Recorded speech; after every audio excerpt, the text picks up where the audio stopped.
Welcome to Myths and Slumber. Tonight, we explore the epic clash between Perun, god of thunder, and Veles, serpent lord of the underworld, a battle that shook the very foundations of earth and sky.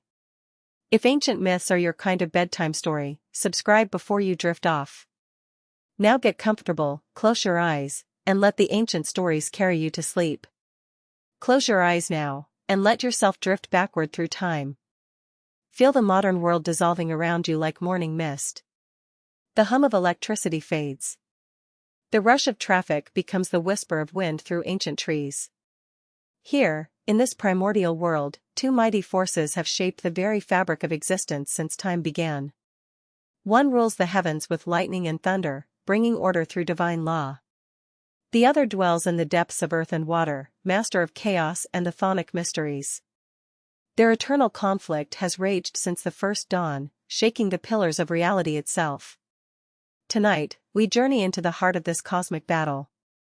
We will witness the clash between Perun the Thunderer and Veles the Serpent, a war that encompasses not just personal rivalry, but the very principles that govern our universe. Let their ancient story wash over you like a gentle river, carrying you deeper into the realm of myth and wonder. In the beginning, before the world had form, before the first tree took root in primordial soil, there existed only the cosmic waters of chaos.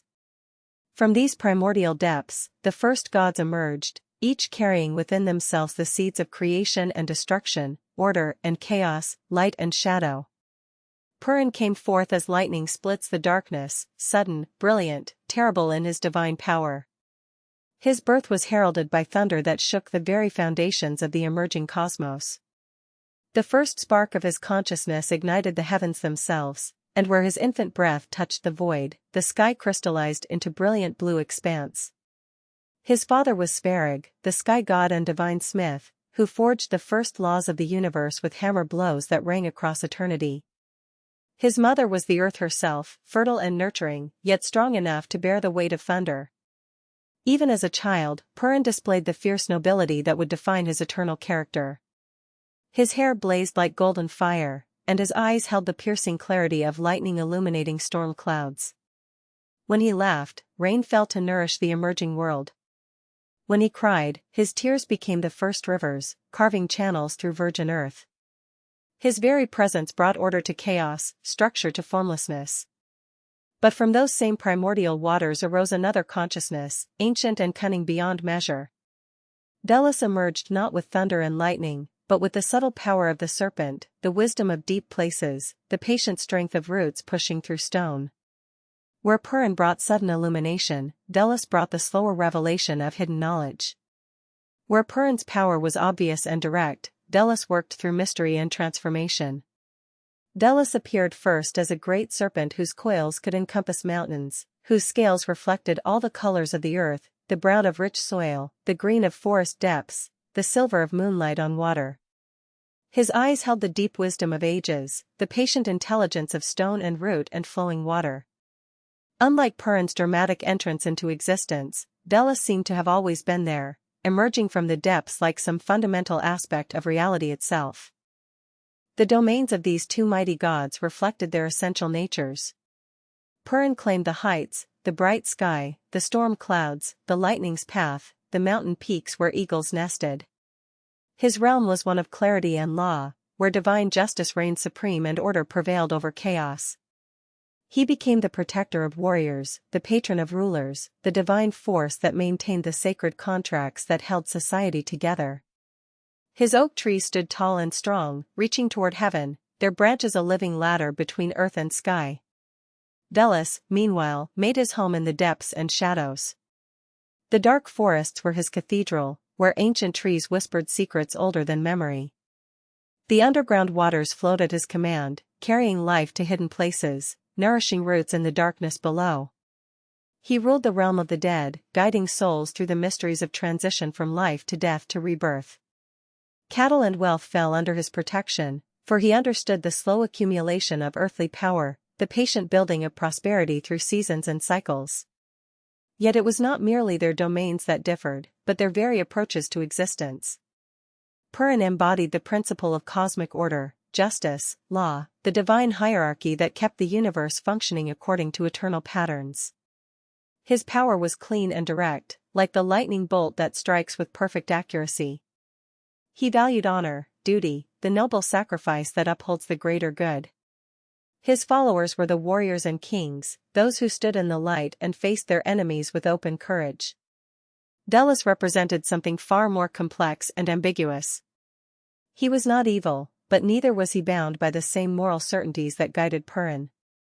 He was the god of transformation, of boundaries crossed, of the fertile chaos that precedes all creation.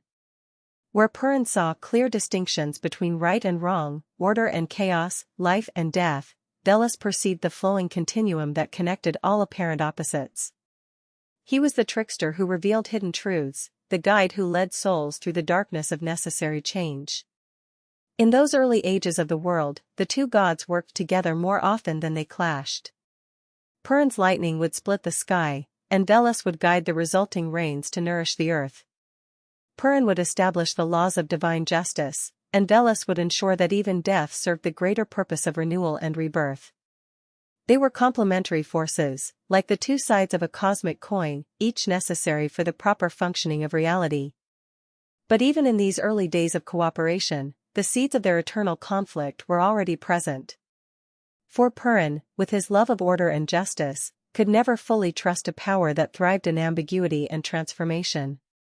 And Veles, with his deep understanding of the necessary role of chaos in creation, could never fully submit to the rigid structures that Perun sought to impose upon the flowing cosmos. The first hint of their coming rivalry emerged over the question of divine hierarchy. Perun, as the thunderer, the bringer of law, naturally assumed the role of supreme deity among the Slavic gods. His power was visible and unmistakable. Who could doubt the authority of lightning and thunder? He expected the other gods, including Veles, to acknowledge his supremacy and submit to his divine order. But Veles, ancient as the earth itself, wise in ways that predated Perun's emergence, refused to bow. He had existed before hierarchies were conceived, before the very notion of supreme authority had taken shape. His power was different, not lesser, merely other. The serpent does not acknowledge the supremacy of the eagle, for each has its own domain, its own essential nature. This fundamental disagreement about the nature of divine authority would eventually grow into something far more dangerous.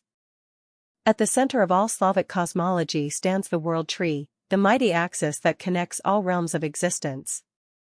This sacred oak stretches from the deepest roots of the underworld to the highest branches of heaven, its trunk encompassing the middle world where mortals dwell. Every leaf whispers with divine wisdom, every branch supports the weight of entire universes, and through its sacred wood flows the life force that sustains all creation. In the crown of this cosmic tree, Perun established his mighty throne. From this celestial seat, he could survey all creation, his divine gaze penetrating through the layers of reality to ensure that justice and order prevailed. His palace among the highest branches was built from clouds solidified by divine will, its walls gleaming with captured lightning, its halls echoing with the music of celestial storms. Here he held court with the other sky gods, dispensing divine justice and commanding the forces of weather and war. The symbolism was unmistakable. Perun had literally placed himself at the summit of existence, the highest point from which all authority flowed downward. From his lofty perch, he could see the interconnected web of all life, understanding how each thread contributed to the greater pattern. His position at the tree's crown represented not mere dominance, but divine responsibility, the burden of maintaining cosmic order. But at the roots of that same world tree, in the dark depths where ancient wisdom accumulated like rich soil, Veles made his domain. Here, among the twisted root systems that delved deep into the earth's mysteries, he carved out a realm of shadows and secrets. His throne was carved from a single massive root, polished smooth by the passage of countless ages, inscribed with runes that revealed the hidden names of all things. The underworld realm of Veles was not the Christian hell of later mythology, but something far older and more complex. It was the place of ancestral wisdom, where the souls of the dead continued their existence in new forms, where the secrets of life and death were slowly revealed to those brave enough to seek them out. Rivers of memory flowed through this shadowy domain, carrying the accumulated experience of all who had ever lived. Libraries of root and stone preserved the deepest mysteries of existence. From his position at the world tree's roots, Veles could influence the very foundation of reality. The nutrients that fed the cosmic tree passed through his domain first, allowing him to shape their essential nature before they rose to nourish the upper worlds. He was the hidden power behind all growth, the dark force that enabled even heaven itself to flourish. This fundamental opposition, height versus depth, sky versus earth, crown versus root, became the organizing principle of their eternal rivalry. Perun represented the manifest power of divinity, obvious and overwhelming, like lightning that illuminates the entire sky.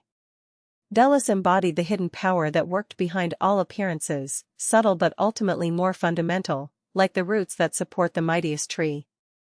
The world tree itself became both the battlefield and the prize in their cosmic struggle. Each god sought to claim the tree as the symbol of his particular understanding of divine truth. For Perun, the tree represented the proper hierarchy of creation, with the divine realm of sky gods at the top, the mortal realm in the middle, and the dark underworld relegated to the bottom. This was the natural order, he believed, light above darkness, order above chaos, divine law above primitive instinct. But Veles saw the tree as proof of a different truth entirely. The tree could not exist without its roots, he argued. The most beautiful crown was worthless if the foundation was weak. The apparent hierarchy was an illusion, roots and crown were equally essential, equally divine. Moreover, the roots came first in the order of growth, supporting and nourishing everything that grew above them. By this logic, the underworld realm of death and rebirth was not subsidiary to the sky realm, but its very foundation. Their opposing interpretations of the world tree's meaning reflected deeper philosophical differences about the nature of reality itself. Perun believed in clear categories, distinct realms, unchanging principles of divine order. His worldview was architectural, everything had its proper place in the divine structure, and perfection lay in maintaining these eternal patterns. Change, when it came, should be directed from above, guided by divine wisdom and just authority. Veles embraced a more fluid understanding of existence. He saw reality as an endless process of transformation, death and rebirth, creation and destruction flowing in eternal cycles.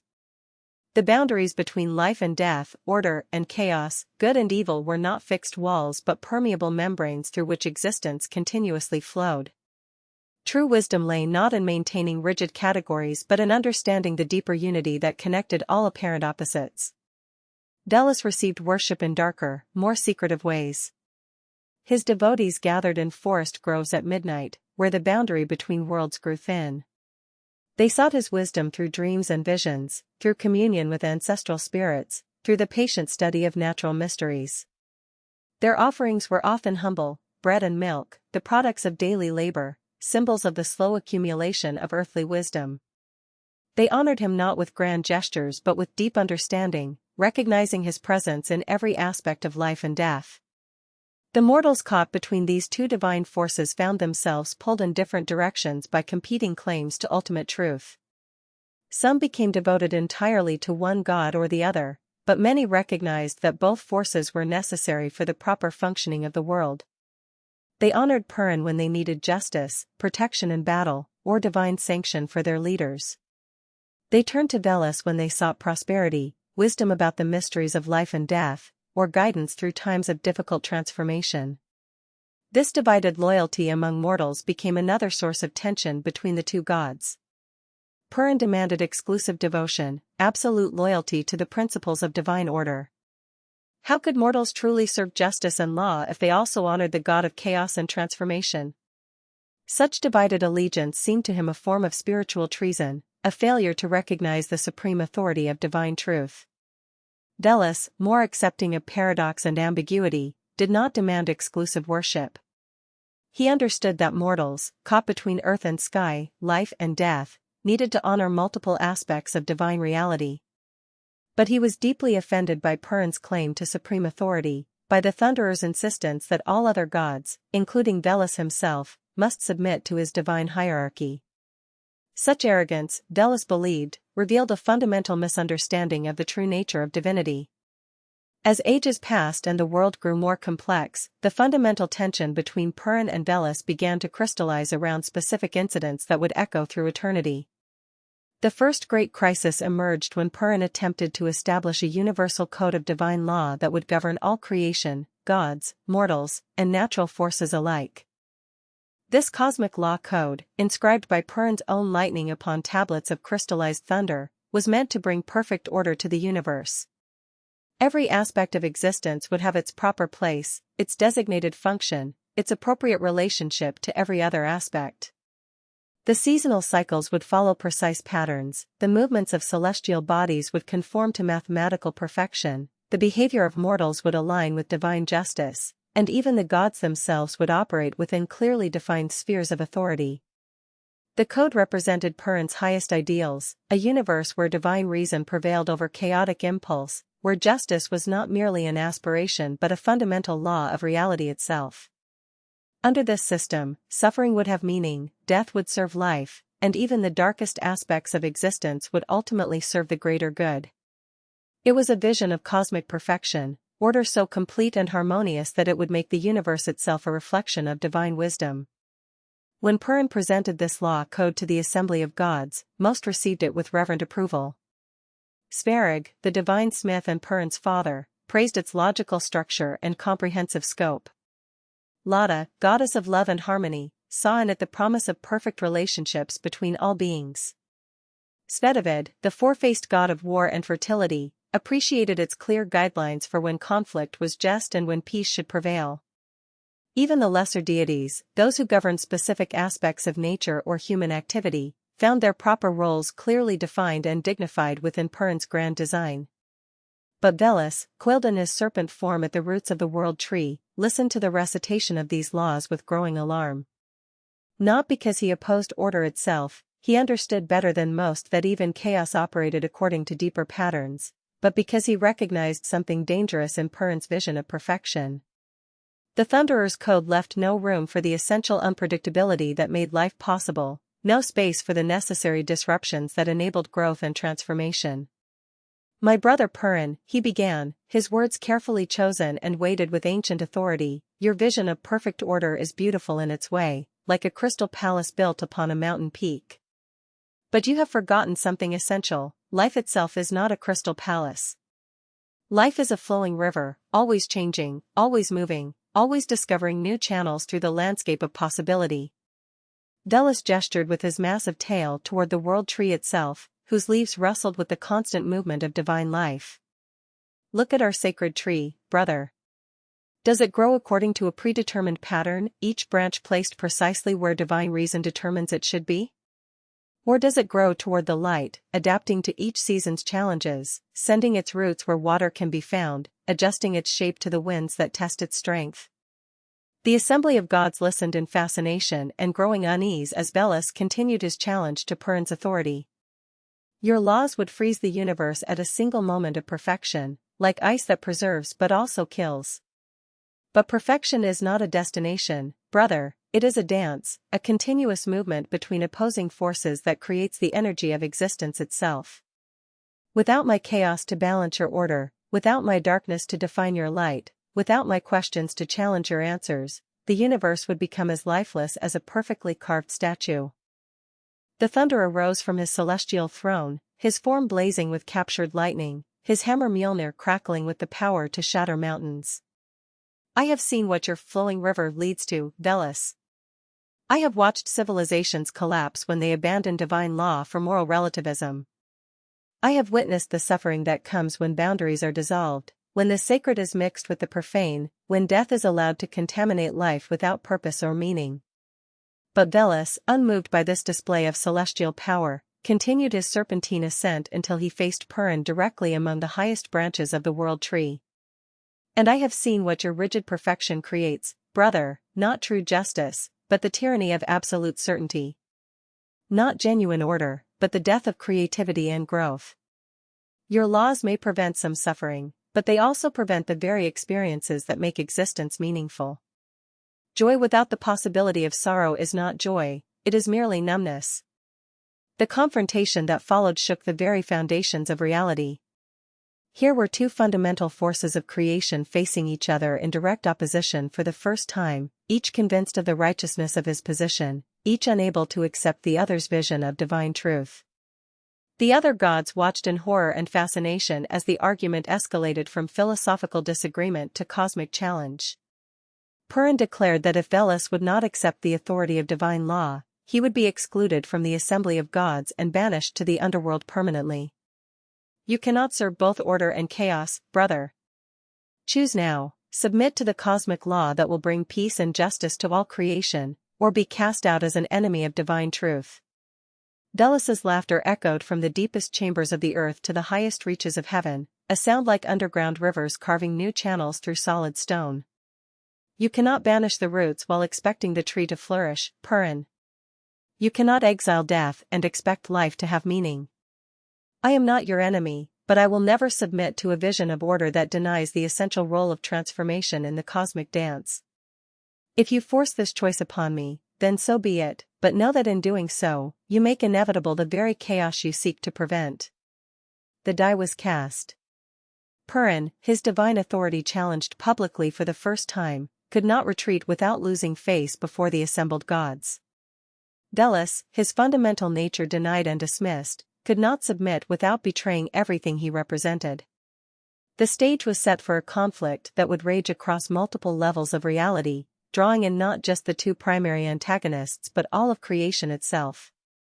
The first act of open warfare between the two mighty gods began, as many great conflicts do, with something that seemed almost trivial on the surface, yet carried within it the weight of cosmic significance. In the celestial realm, among the clouds where Perun held court, grazed a herd of divine cattle unlike any earthly beasts. These were no ordinary animals, but living embodiments of the life force itself. Their hides shimmered with all the colors of sunrise and sunset, their breath was the warm wind that brought spring to the world below, and their milk was the rain that nourished all growing things. Each cow represented a different aspect of celestial bounty. One gave the rain that watered grain fields, another the moisture that filled rivers and streams, still another the morning dew that blessed the forest flowers. Perun treasured these divine cattle not merely for their beauty, but for what they represented, the ordered distribution of heavenly blessings to the world below. Under his careful management, the rain fell when and where it was needed most.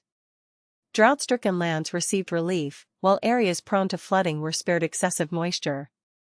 The seasonal cycles proceeded with reliable precision, giving mortals the stability they needed to plant crops, build homes, and plan for the future. But Veles, observing from his underworld realm, saw something troubling in this ordered distribution of divine blessings. The Thunderer's careful management, while preventing some disasters, also prevented the kind of abundant chaos that led to unexpected fertility, sudden blooms of wildflowers in unlikely places, the flash floods that carved new riverbeds and created new wetlands. Nature under Perun's control was predictable but sterile, safe but lacking the wild vitality that came from unpredictable encounters with the forces of creation. Moreover, Veles noticed that Perun's distribution of celestial blessings seemed to favor certain mortals over others. The rain fell more reliably on the lands of kings and warriors who honored the Thunderer with magnificent temples and costly sacrifices. The communities that followed Perun's rigid moral codes received more moderate weather, fewer natural disasters, more abundant harvests. Meanwhile, those who honored other gods, particularly Veles himself, seemed to face more droughts, more floods, more unpredictable weather patterns. This systematic favoritism violated Veles's deep understanding of natural justice. In his view, the forces of nature should flow freely to all who needed them, without regard for moral worthiness or religious allegiance. The earth herself did not discriminate, her fertility blessed the wicked and righteous alike, her rivers flowed through all lands regardless of the political systems that claimed them. By managing the celestial cattle according to his own moral preferences, Perun was corrupting the natural order with artificial hierarchies. The serpent god began to plan his response, understanding that direct confrontation would be futile against Perun's superior force in the celestial realm. Instead, he would use cunning, patience, and his deep knowledge of hidden pathways between worlds. If Perun insisted on hoarding the heavenly blessings for his favored followers, then Veles would liberate those blessings and return them to their natural state of free abundance. Veles began his infiltration of the celestial realm through the root system of the world tree itself. His serpentine form allowed him to travel through spaces too narrow for larger beings, following underground streams that eventually connected with the celestial rivers where Perun's cattle came to drink. The journey was long and dangerous, requiring him to navigate past divine guardians, through barriers of crystallized lightning, and across void spaces where reality itself grew thin. When he finally emerged in the heavenly pastures, Veles was struck by their otherworldly beauty. The grass grew in perfect patterns, each blade precisely the right height and color. The streams followed geometrically pleasing curves, their water crystal clear and perfectly temperature-controlled. The cattle themselves moved in harmony, never fighting, never straying from their designated paths, never displaying the messy vitality that characterized earthly animals. It was beautiful, Veles admitted to himself, but it was also profoundly unnatural. These divine beasts had been so thoroughly domesticated, so completely controlled, that they had lost the wild essence that made them truly alive. They were more like living symbols of fertility than actual fertile creatures, more like magical machinery than divine animals. Working carefully through the celestial night, when Perun's attention was focused on managing thunderstorms in distant lands, Veles began to whisper to the cattle in the ancient language of the earth. He reminded them of their origins in the primordial chaos, of the wild freedom they had known before being corralled into cosmic service. He sang to them of meadows where flowers grew in random profusion, of streams that changed course with each season, of the intoxicating joy of unstructured abundance. One by one, the celestial cattle began to remember what they had lost. Their eyes, which had grown dull with routine, began to brighten with remembered wildness. Their movements became less predictable, more spontaneous. Instead of following the precisely marked paths through the heavenly pastures, they began to wander, exploring, discovering new grazing areas, drinking from unauthorized streams. But Veles's true masterstroke came when he revealed his plan to completely liberate the divine herd. Using his power over hidden pathways, he opened a secret route from the celestial realm to the vast steppes of the earthly world, where cattle could roam freely across unlimited grasslands. He promised the divine beasts that on earth, their fertility would not be rationed and controlled but would flow freely wherever life needed nourishment. The cattle, awakened to their true nature, eagerly followed Veles through the hidden pathway. As they descended from the controlled perfection of the celestial realm to the chaotic abundance of the earthly steppes, their divine essence began to transform. Their rigid patterns dissolved into natural randomness. Their carefully modulated fertility became wild and unpredictable. Instead of providing measured rainfall according to Perun's schedule, they began to release their moisture whenever the spirit moved them. The immediate effect on the earthly world was dramatic. Sudden rainstorms appeared without warning in regions that had been experiencing carefully managed drought. Flash floods carved new channels through established farmlands. Desert areas that had been denied rainfall for centuries suddenly bloomed with unexpected flowers. Wetlands appeared overnight in places that had been dry for generations. The predictable weather patterns that mortals had learned to depend upon dissolved into glorious, terrifying chaos. Some mortals rejoiced in this liberation of natural forces. Nomadic peoples who had been excluded from Perun's favor found their traditional grazing lands suddenly lush and fertile. Wildlands that had been dismissed as worthless began to support abundant wildlife. Communities that had struggled under the Thunderer's rigid moral expectations discovered that nature's blessings now came freely, without requiring perfect adherence to divine law. But others, particularly those who had benefited from Perun's ordered system, faced disaster. Carefully planned agricultural cycles were disrupted by unseasonal rains. Cities built in areas that had enjoyed divine protection from flooding were suddenly inundated. The stable weather patterns that had allowed certain civilizations to flourish collapsed into unpredictability that made long-term planning impossible. When Perun discovered that his celestial cattle had vanished from their heavenly pastures, his rage shook the very pillars of creation. The thunder that rolled across the sky was not the controlled, purposeful thunder of divine communication, but the raw, primal roar of a god whose fundamental authority had been directly challenged. Lightning split the heavens in chaotic patterns, and for the first time in ages, Perun's perfect control over the forces of weather temporarily abandoned him. The Thunderer's initial response was to search the celestial realm thoroughly, believing that the cattle must simply have strayed from their designated pastures. But as he combed through every corner of the heavenly domain, questioning the guardian spirits and examining the divine barriers that protected his realm, a terrible understanding began to dawn. This was not simple theft, it was a calculated assault on the cosmic order itself.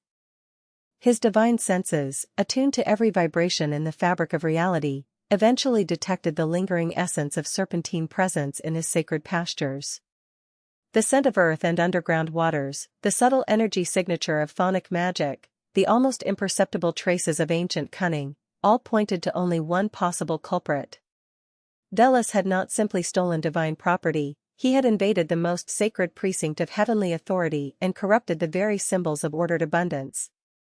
Perun's anger transformed from personal outrage to cosmic indignation. This was not merely a crime against divine property, but an act of rebellion against the fundamental principles that kept the universe functioning. If Veles could steal the celestial cattle with impunity, what other aspects of divine order might he choose to subvert? Would the sun cease to follow its appointed course? Would the seasons abandon their proper sequence? Would the very laws of nature dissolve into primordial chaos? Summoning his divine chariot, a vehicle forged from crystallized thunder and pulled by flying horses whose hooves struck lightning from the clouds, Perun set out in pursuit of his stolen cattle and the serpent god who had taken them. His journey from the celestial realm to the earthly steppes left a trail of atmospheric disturbance that mortals would remember for generations. Where his chariot passed overhead, spontaneous thunderstorms erupted. Where his horses' hooves touched the earth, lightning-struck trees burst into flame. But even as he descended toward the mortal world, Perun began to witness the chaos that the liberated cattle were causing. The precisely managed weather systems he had spent eons perfecting were collapsing into random precipitation patterns. Rivers that should have been flowing gently toward the sea were flooding their banks. Deserts that had been carefully maintained as barriers between incompatible ecosystems were blooming into gardens that would attract invasive species. The sight of his orderly creation dissolving into chaos only intensified Perun's determination to reclaim his stolen property and punish the thief. But when he finally located the celestial cattle, scattered across the vast steppes and meadows of the earthly realm, he faced a problem more complex than simple retrieval. The divine beasts had begun to integrate with the earthly environment in ways that made them difficult to separate from their new surroundings. Some of the celestial cattle had merged their essence with earthly rivers, becoming the spirits of those waterways. Others had bonded with particular forests or grasslands, lending their fertility to those ecosystems in ways that had already begun to transform the local flora and fauna. Still others had mated with earthly cattle, creating hybrid offspring that carried both divine and mortal characteristics, too sacred to be treated as mere property, too earthly to be simply reclaimed for celestial service. More troubling still was the realization that many of the divine cattle seemed genuinely happier in their liberated state. Their eyes held a vitality that had been absent during their time in the controlled environment of the heavenly pastures. They moved with spontaneous joy rather than disciplined precision. Their fertility, no longer rationed according to divine policy, flowed freely and abundantly, bringing life to places that had been barren for centuries. This presented Perun with a moral dilemma that challenged his understanding of divine justice. As the god of righteousness and law, he believed firmly that stolen property must be returned to its rightful owner, regardless of whether the thief had put it to seemingly good use. The cattle belonged to him by right of creation and divine authority. Their proper place was in the celestial realm, where their power could be managed wisely for the benefit of all creation. Yet he could not deny that Veles's theft had, in some ways, improved the lot of many mortals who had been excluded from divine favor. The random distribution of rainfall was reaching communities that had struggled under drought conditions. The liberated fertility was bringing abundance to lands that had been dismissed as worthless. Was it possible that his carefully managed system of divine blessings had been too restrictive, too focused on rewarding moral virtue at the expense of natural compassion? But such doubts were quickly overwhelmed by his anger at Veles's methods. Even if the serpent god's goals had some merit, his approach, theft, deception, the deliberate subversion of divine authority, represented everything that threatened cosmic order. If gods could simply ignore established law whenever they disagreed with its application, then all structure would collapse into chaos. Perun's search for Veles led him across the earthly realm, following traces of serpentine magic and chthonic power. But the shape-shifting god proved elusive, appearing sometimes as a great serpent coiled around ancient trees, sometimes as an old shepherd tending to mixed herds of divine and mortal cattle, sometimes as a merchant offering to sell back the celestial beasts for impossible prices. Each encounter was a mocking reminder of Veles's refusal to acknowledge Perun's authority or submit to divine justice. The most infuriating aspect of these encounters was Veles's apparent serenity in the face of Perun's mounting rage. The serpent god seemed genuinely puzzled by the thunderer's anger, as if he could not understand why liberating divine blessings from artificial constraints should be considered a crime. "Brother," he would say in their brief confrontations, "look at the abundance your cattle have brought to the world. See how life flourishes where it was once constrained. Is this not what divine power should accomplish?" But Perun saw only chaos where Veles claimed to see abundance, only the breakdown of cosmic law where the serpent god perceived natural justice. The two divine perspectives seemed utterly irreconcilable: order versus chaos, control versus freedom, divine authority versus natural spontaneity. What had begun as a dispute over stolen cattle was revealing itself as a fundamental clash between opposing visions of how the universe should operate. What followed was the most epic pursuit in all of Slavic mythology, a chase that would span not only the earthly realm but extend through all 9 levels of reality, from the deepest underworld to the highest heaven. Perun, mounted on his thunder chariot and wielding weapons forged from pure lightning, pursued Veles across landscapes both physical and metaphysical, through dimensions where space and time operated according to different laws.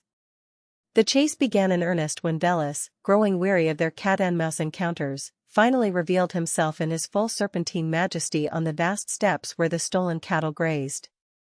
Coiled like a mountain range, his scales reflecting the colors of earth and shadow, he addressed Perun with the ancient authority of primordial wisdom. "You have pursued me across the mortal realm, Thunder God, seeking to reclaim property that was never truly yours.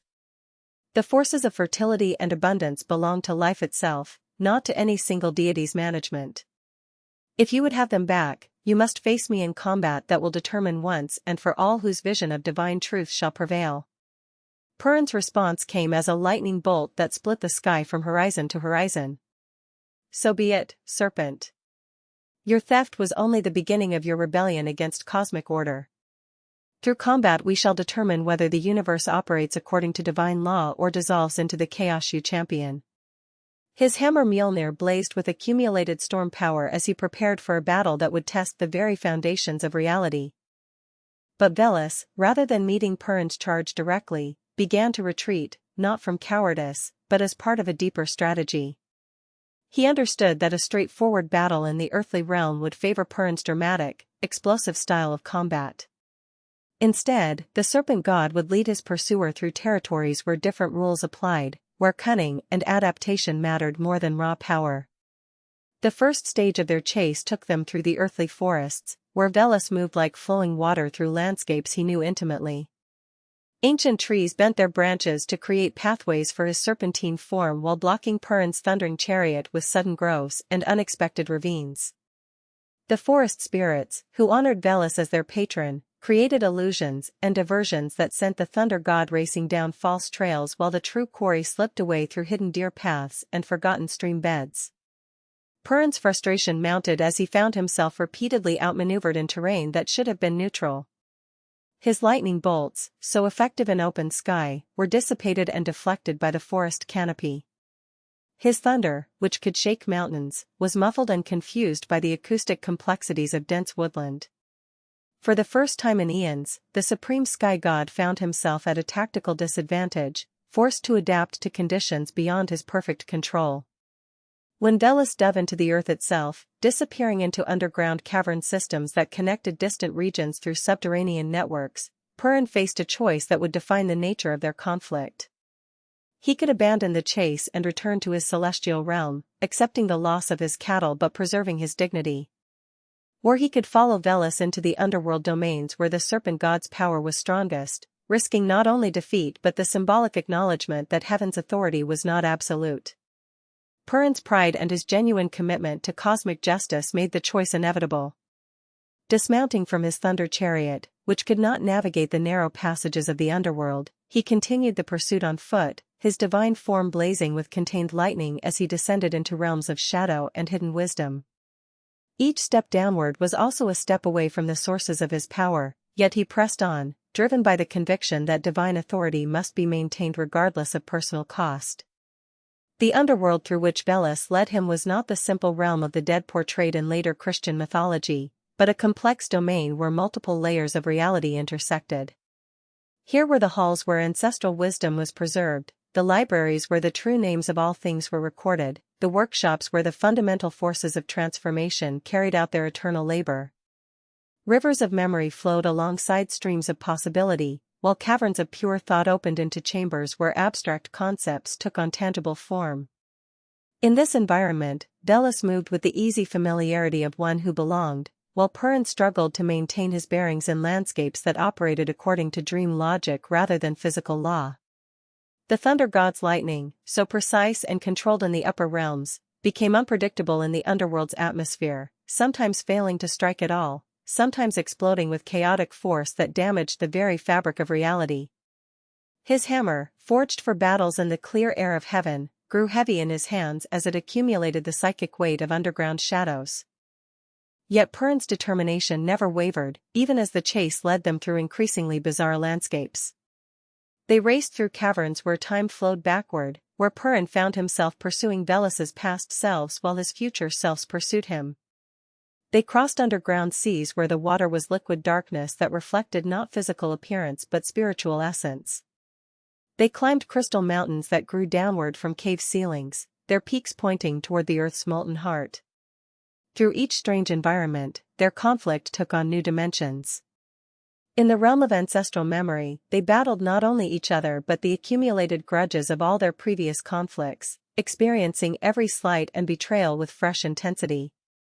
In the libraries of true names, their combat became a war of words, each trying to redefine the other's essential nature through the manipulation of cosmic language. The chase eventually led them beyond the earthly underworld into even stranger realms, the shadow dimensions where discarded possibilities accumulated, the void spaces between thoughts where unmanifest potential waited for the spark of creation. Here, the distinction between pursuer and pursued began to blur, as both gods became caught up in the momentum of their eternal dance. They were no longer simply hunter and hunted, but complementary forces locked in a cosmic spiral that drew them ever deeper into the mysteries of existence itself. In the deepest realm they reached, a place where individual identity dissolved into pure archetype, Perun finally cornered Veles in a cavern that existed outside normal space and time. Here, surrounded by the crystallized thoughts of all beings who had ever lived, the two gods faced each other in a moment of perfect stillness. The chase was over, but the true battle was only beginning. In that crystalline cavern beyond space and time, where the thoughts of all beings took solid form around them like a gallery of frozen lightning, Perun and Veles prepared for combat that would determine the fundamental nature of reality itself. Here, in this place where individual consciousness merged with universal truth, their battle would be fought not merely with weapons and magic, but with the very principles they embodied. Perun stood at the cavern's center, his divine form blazing with captured starlight, his hammer Mjolnir singing with the accumulated power of 10,000 storms. Around him, the crystallized thoughts of mortals who had prayed for justice, for order, for divine protection from chaos, began to glow with sympathetic resonance. He was no longer simply a god wielding personal power, but the living embodiment of every creature's longing for meaningful structure, for reliable law, for the promise that suffering would be answered by justice. Veles coiled in his serpentine magnificence near the cavern's edge, where shadows pooled in depths that seemed to extend into infinity. His scales reflected not light but the accumulated wisdom of ages, the patient knowledge that came from witnessing endless cycles of death and rebirth. Around him, the crystallized thoughts of those who had sought hidden wisdom, who had embraced necessary change, who had found meaning in mystery, began to pulse with dark radiance. He had become the eternal principle of transformation, the force that ensured no structure could become so rigid as to prevent growth. Veles's response came as a whisper that somehow filled the entire cavern, the sound of underground rivers carving new channels through solid stone.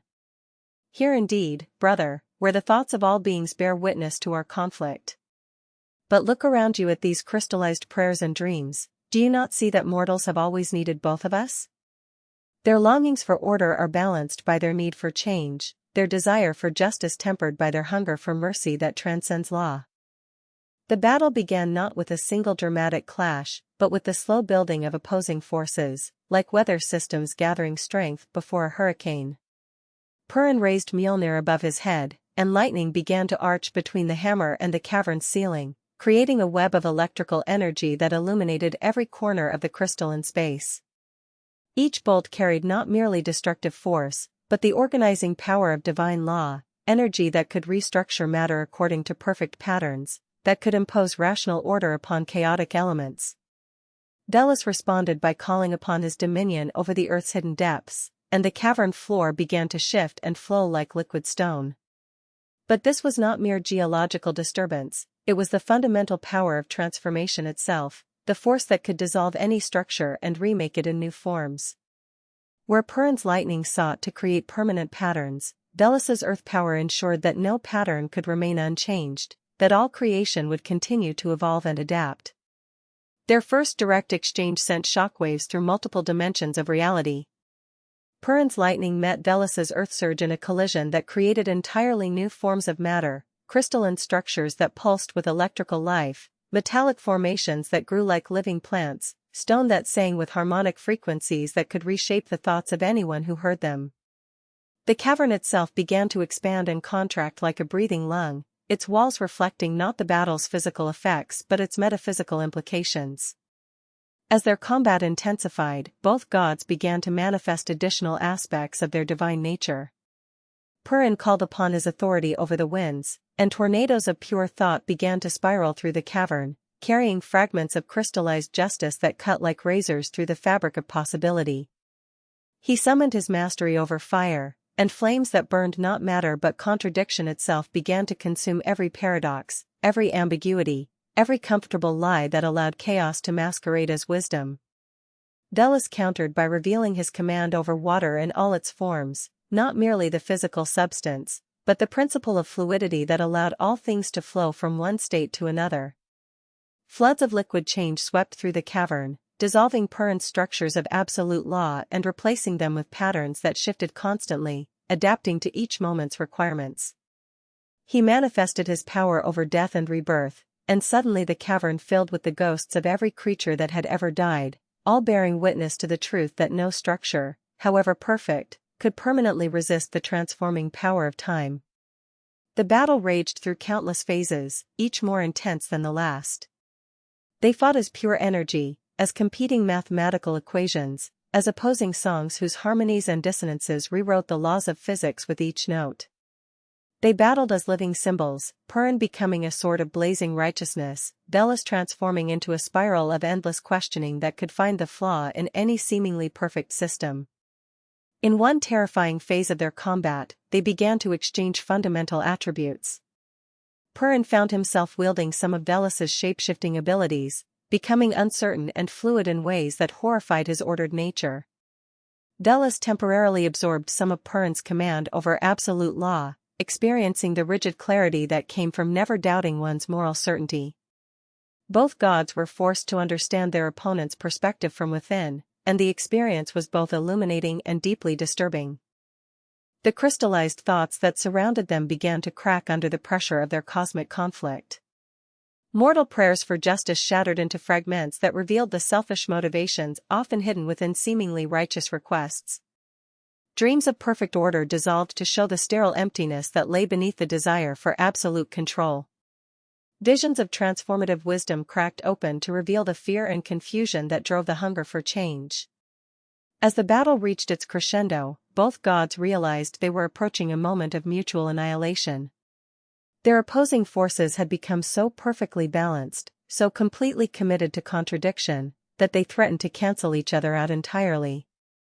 The cavern itself began to fade around them, unable to contain energies that negated the very possibility of existence. In that moment of ultimate crisis, when the continuation of reality itself hung in the balance, both Perun and Veles experienced a flash of recognition that would change everything.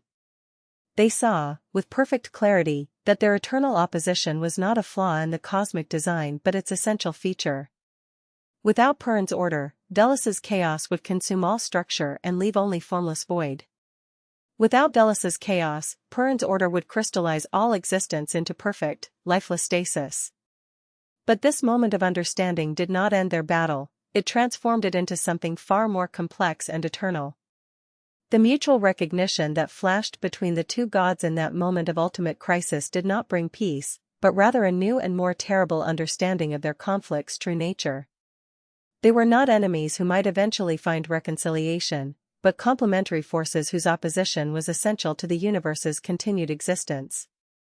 Like twin stars locked in eternal orbit around each other, they were bound by the very forces that kept them apart, doomed to dance their cosmic dance until time itself came to an end.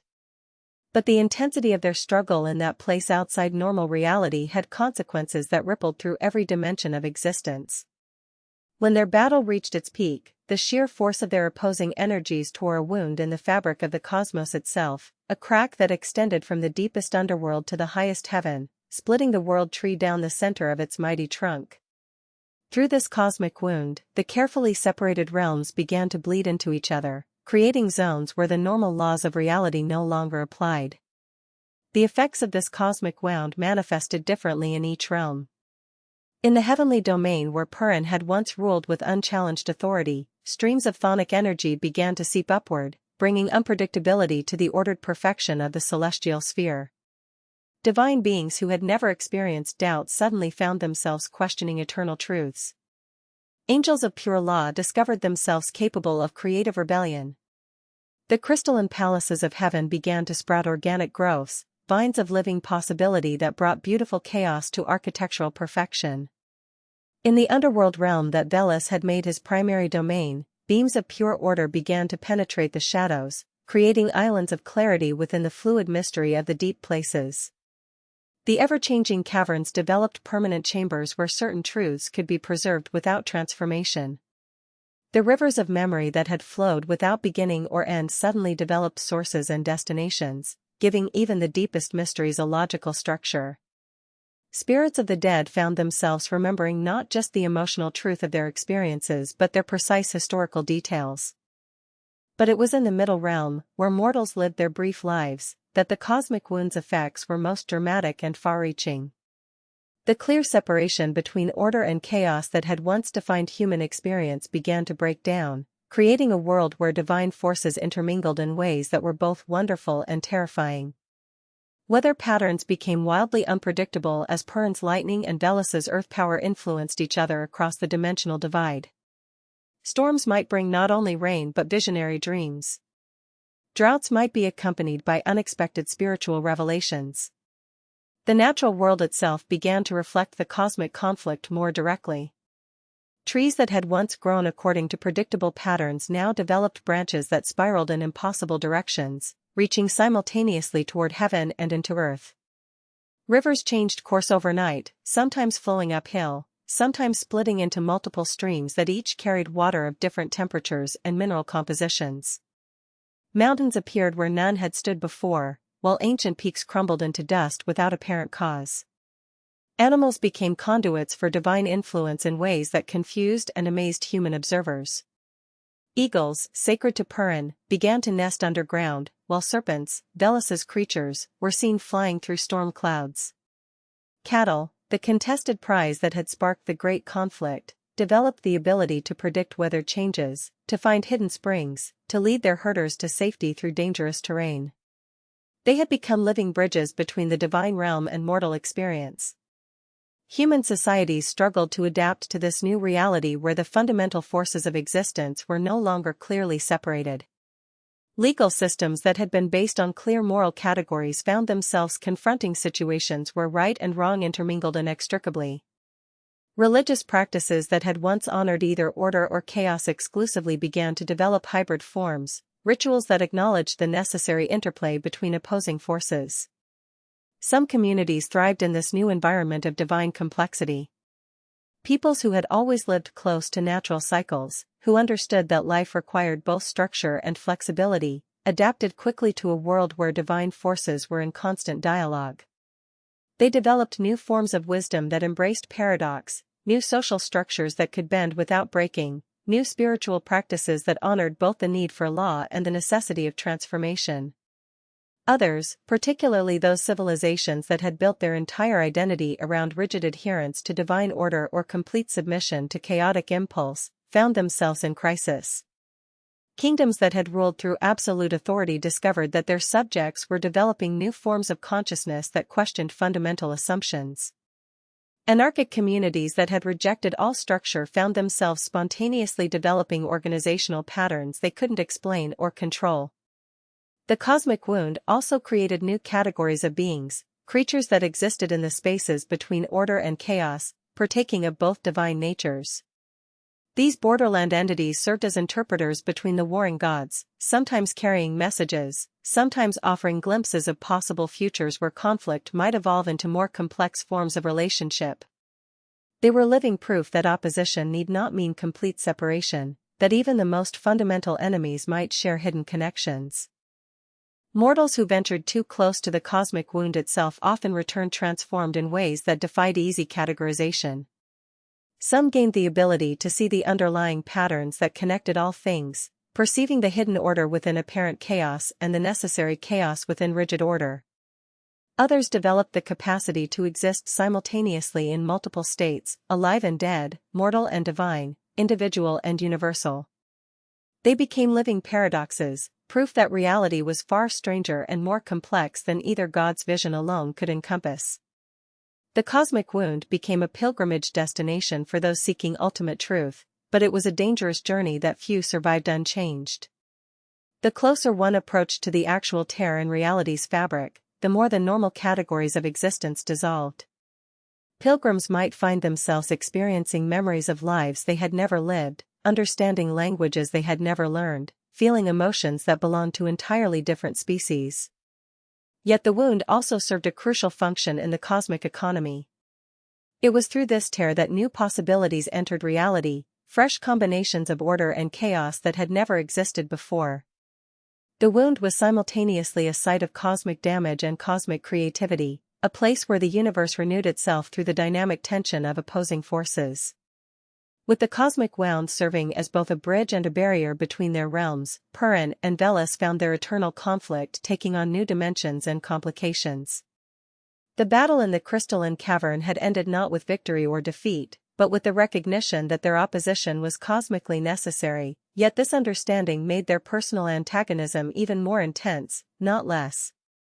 They were bound together by cosmic law while remaining fundamentally incompatible in their essential natures, like two magnetic poles that could neither separate completely nor unite peacefully. Their chase resumed with renewed vigor, but now it had to navigate the strange new geography created by the cosmic wound. Where once their conflict had followed predictable patterns, sky god versus earth god, order versus chaos, heaven versus underworld, now they found themselves pursuing each other through territories that belonged fully to neither, spaces where their opposing influences created entirely novel forms of reality. These liminal zones became the primary theaters for their ongoing war, battlegrounds where the rules changed with each encounter. Perun discovered that his lightning, when it passed through regions influenced by the cosmic wound, took on unpredictable properties.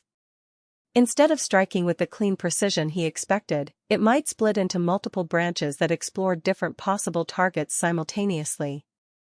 Sometimes his thunderbolts would arrive before he had actually thrown them, hitting Veles in the past while the serpent god was still planning his escape route.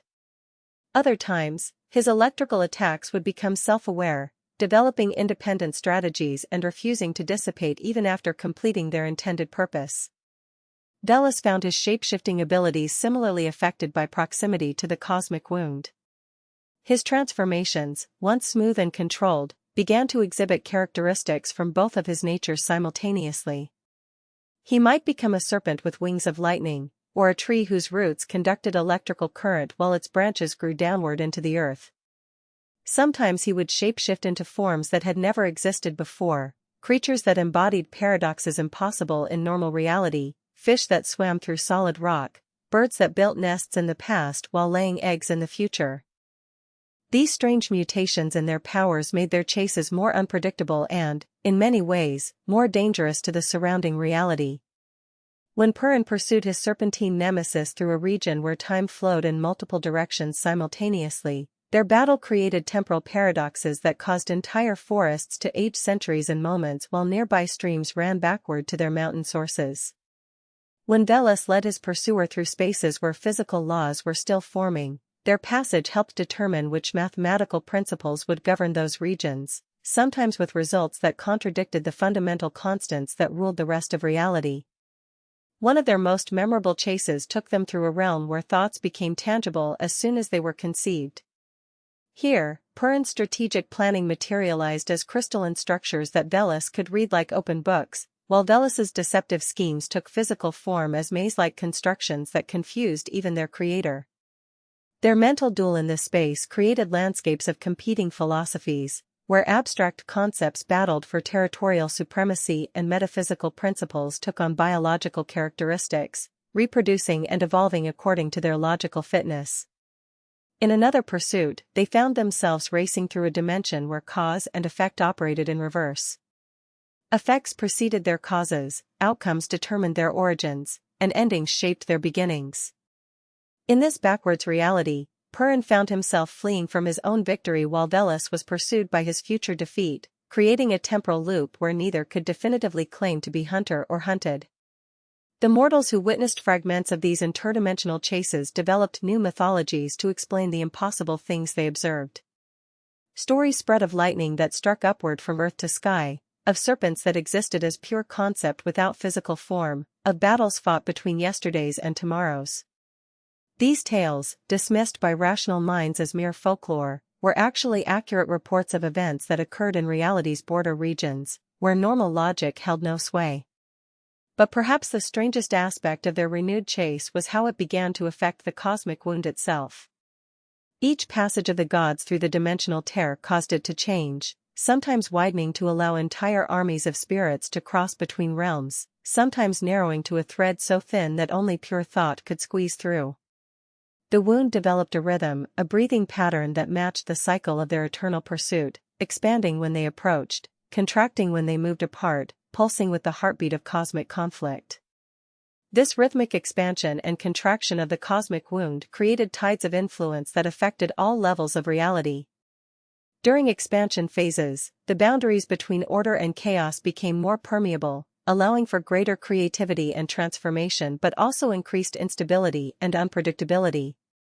During contraction phases, the normal laws of reality reasserted themselves more strongly, bringing temporary peace but also stagnation as the forces of change were temporarily suppressed.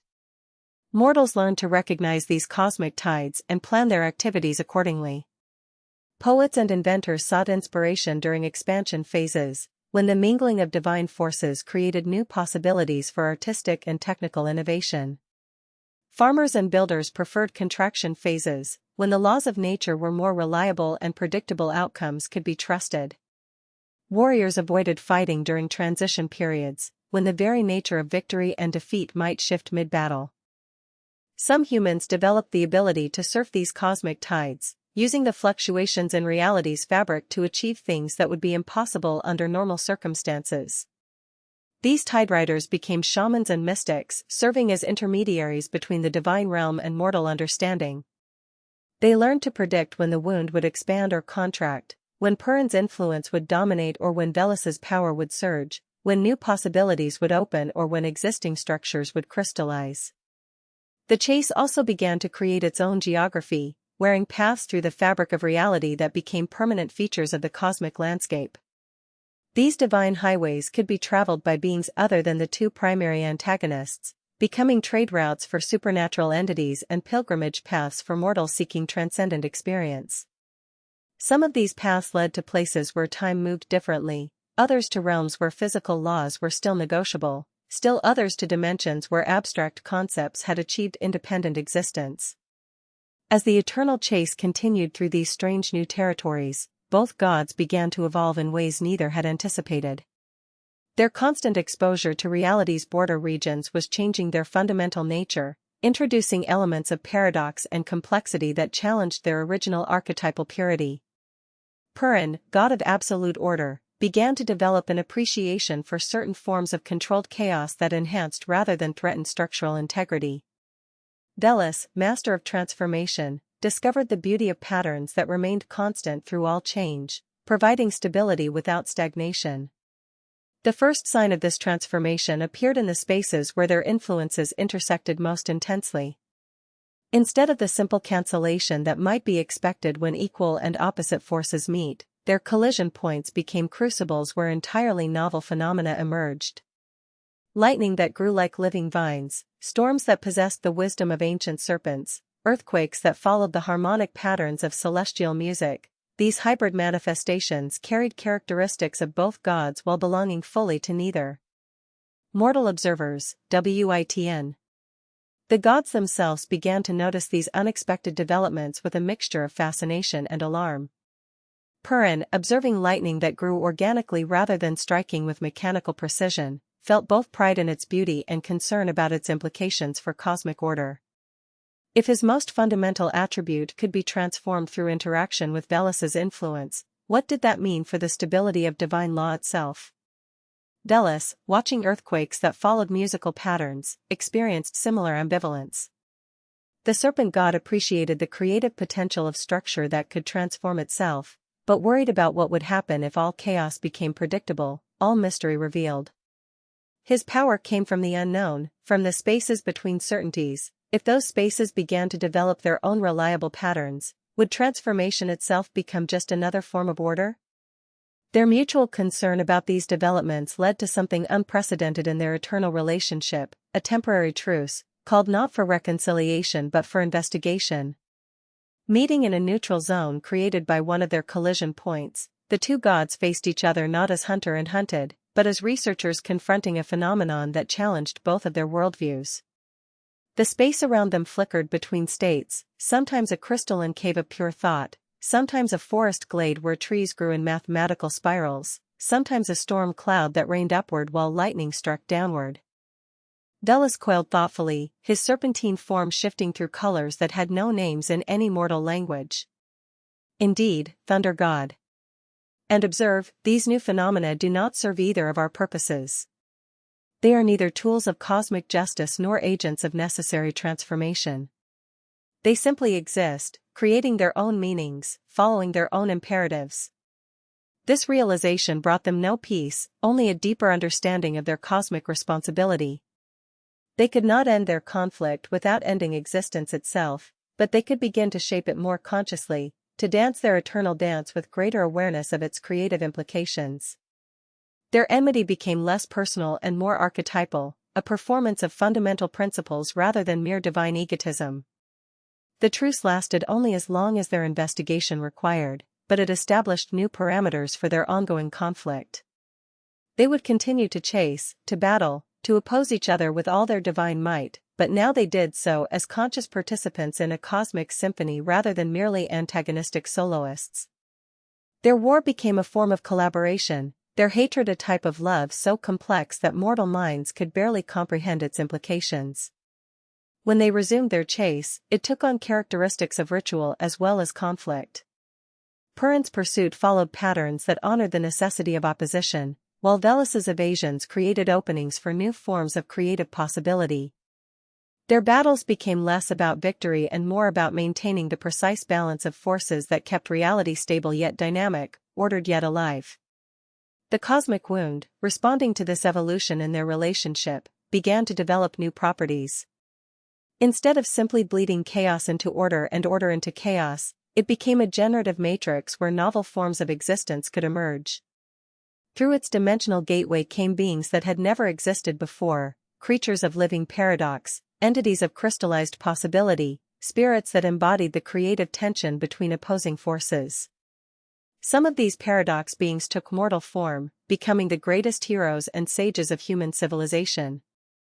These individuals carried within themselves the creative tension of divine conflict, becoming sources of both great order and necessary revolution. They founded kingdoms that could adapt without losing their essential character, developed philosophies that embraced contradiction without losing coherence, created art that revealed the hidden patterns connecting all opposites. Others remained in the borderlands between realms, serving as guardians of the cosmic wound and guides for those who sought to understand the deeper mysteries of existence. These entities developed their own culture, their own forms of worship that honored neither order nor chaos exclusively but the dance between them. Their temples were built in the spaces where reality was most fluid, their rituals designed to celebrate paradox as the fundamental creative force. But the most profound effect of the gods' evolved relationship was on the nature of reality itself. The universe began to develop characteristics that reflected their cosmic dance, patterns within chaos, chaos within patterns, structures that were simultaneously stable and dynamic.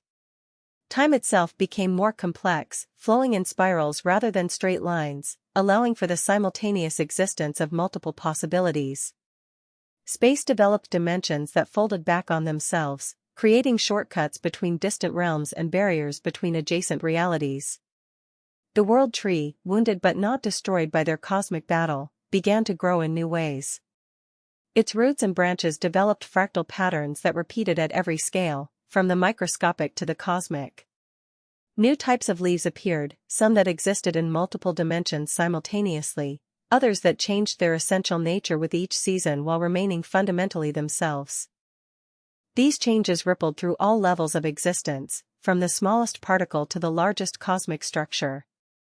Matter itself became more creative, developing new forms of organization that balanced stability with transformation.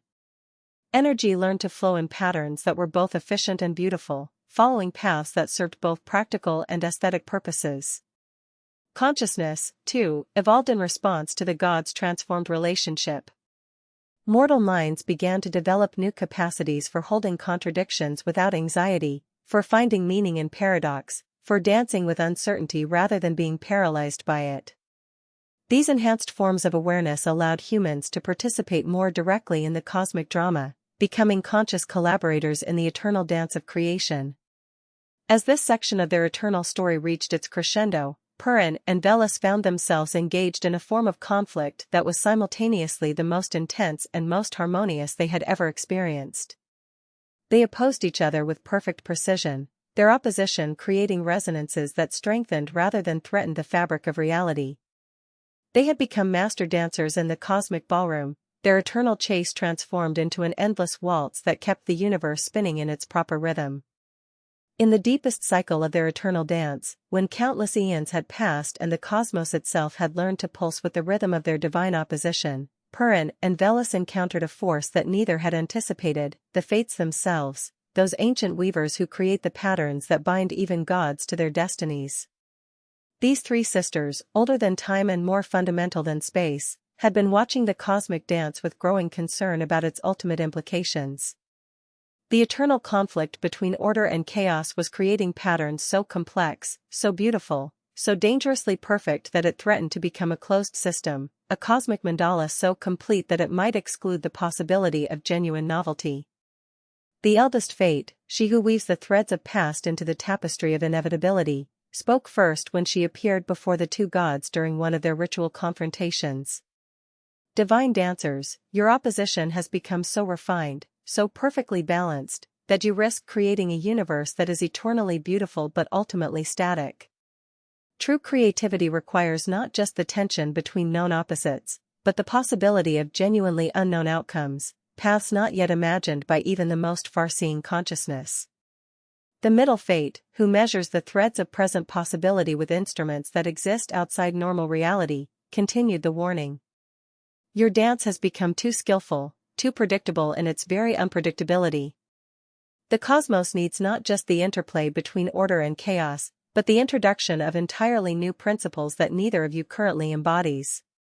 Without such genuine novelty, even eternal change becomes a form of stasis, even perfect opposition becomes a type of unity that excludes growth. Perun's response came as thunder that questioned its own authority. Ancient weavers, if our opposition has become too perfect, too predictable, how can we return to genuine conflict without destroying the cosmic harmony we have learned to create? How can we unlearn the wisdom that has made our dance beautiful without returning to the crude antagonism of our early conflicts? Veles coiled in patterns that shifted between familiar shapes and forms that had no precedent in any mythology. Sisters of fate, you ask us to surprise ourselves, to encounter mystery in our own relationship. But how can consciousness surprise itself? How can knowledge encounter its own ignorance without ceasing to be knowledge? The fates smiled with the cruel kindness of those who understand that growth requires the destruction of comfortable limitations. The answer lies not in what you must do, but in what you must allow to be done to you, the eldest explained. You must surrender your perfect knowledge of each other's nature and allow new aspects of your divine essence to emerge, aspects that neither of you currently suspects exist within your eternal beings.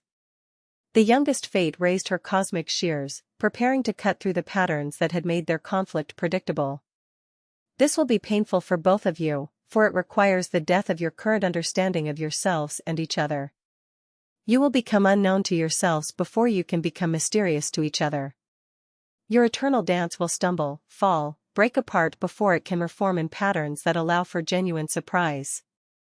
With movements that existed outside time and space, the three fates began to reweave the cosmic tapestry that connected Perun and Veles.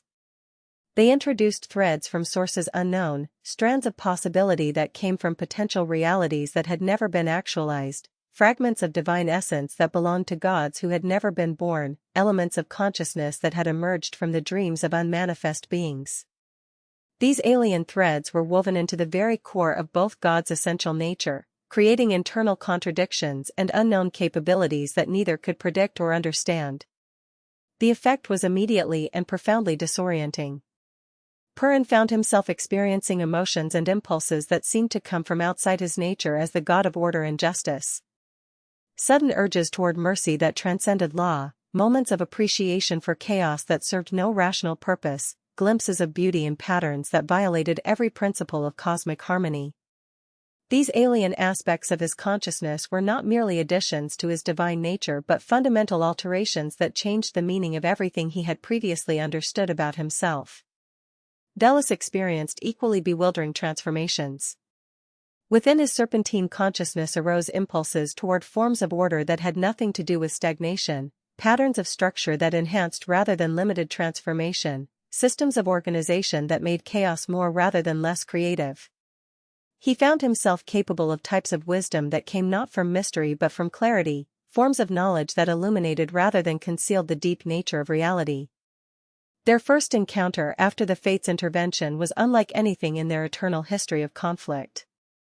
Neither could predict the other's responses or even their own. When Perun summoned lightning, it sometimes responded to his will but sometimes followed imperatives that seemed to come from depths of his consciousness he had never explored. When Veles attempted to shapeshift, his transformations sometimes took forms that surprised him as much as they confused his opponent, manifestations of possibilities he had not known he possessed. Their chase, suddenly freed from the perfect patterns they had developed over eons, became chaotic in entirely new ways.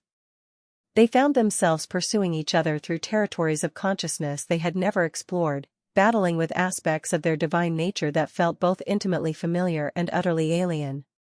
Their conflict regained the genuine urgency it had possessed in their earliest confrontations, but now it was enhanced by all the wisdom and skill they had developed through their eternal dance. The paradox beings who had emerged from the cosmic wound during earlier phases of divine conflict found themselves evolving as well. Their nature as living contradictions expanded to encompass not just the tension between order and chaos, but the more complex reality of familiar mystery, known unknowing, predictable surprise. They became guides for those who sought to understand how consciousness could transcend its own limitations, how awareness could surprise itself, how eternal relationships could remain eternally fresh. As this phase of their cosmic drama unfolded, both Perun and Veles began to experience something they had not felt for eons, genuine curiosity about their opponent.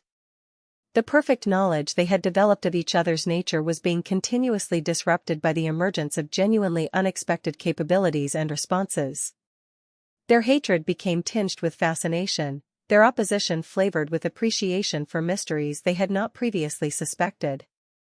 This return of mystery to their eternal relationship had profound effects on the nature of their conflict.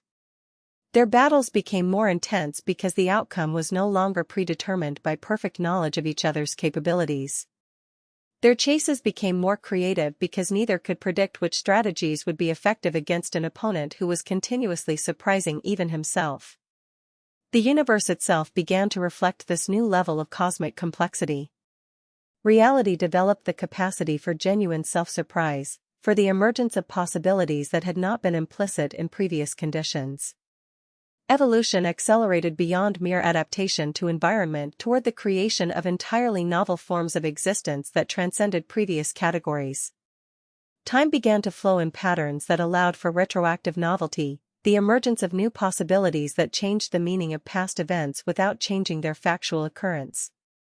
Space developed dimensions that existed only when observed from certain perspectives, creating territories that were both absolutely real and completely dependent on consciousness for their existence.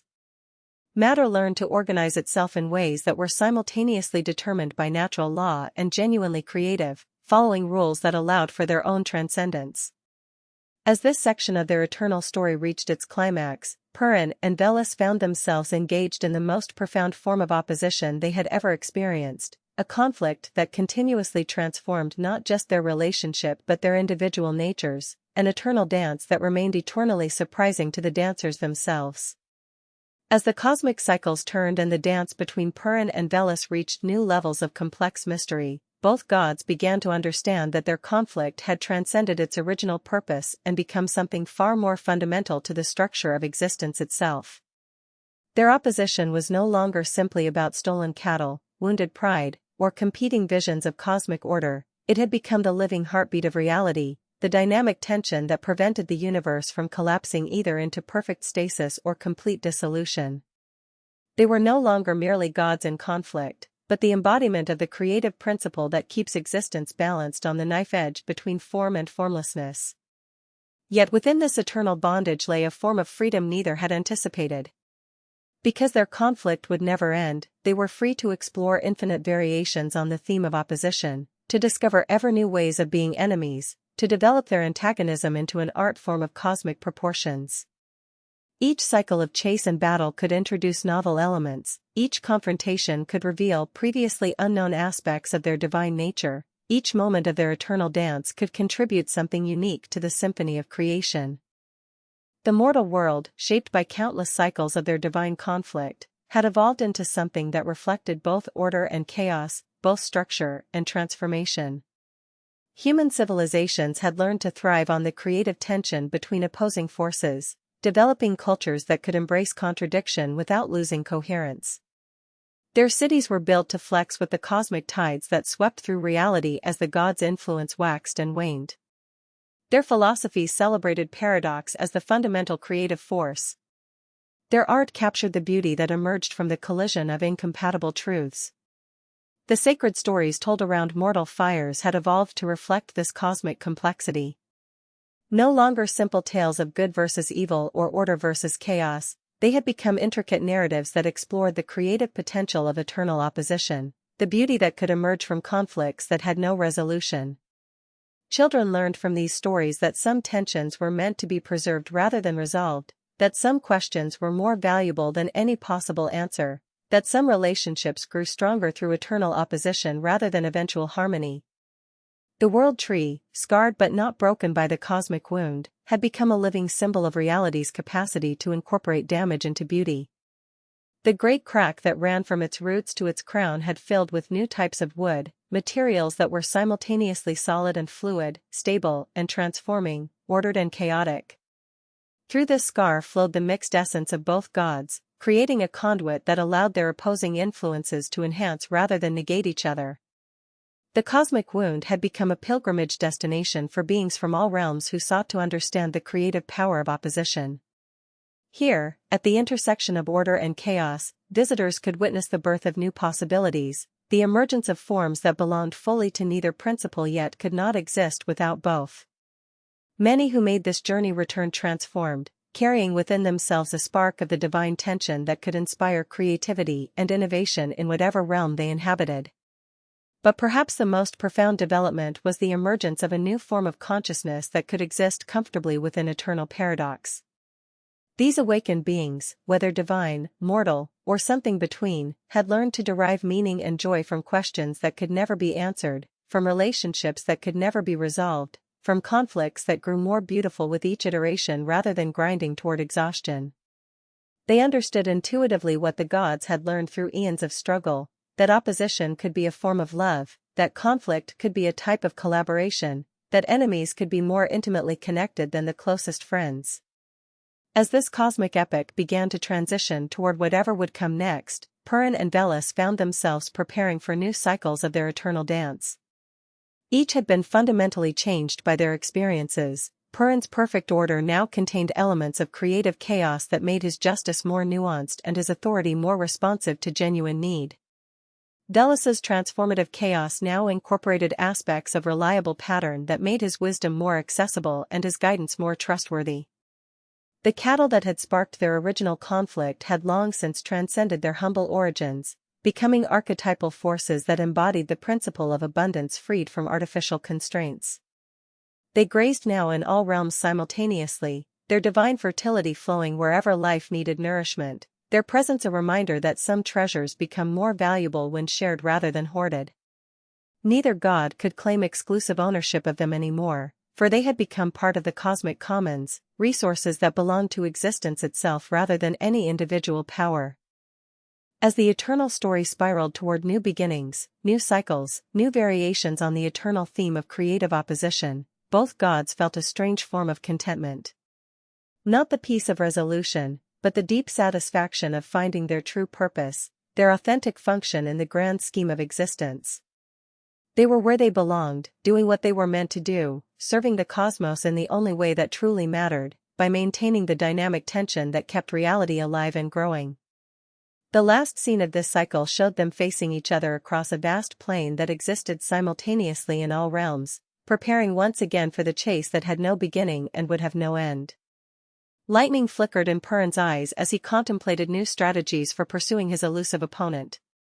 Ancient wisdom coiled in Veles's serpentine form as he planned new routes through the labyrinth of reality, new ways to lead his pursuer through territories where familiar became strange and strange became beautiful.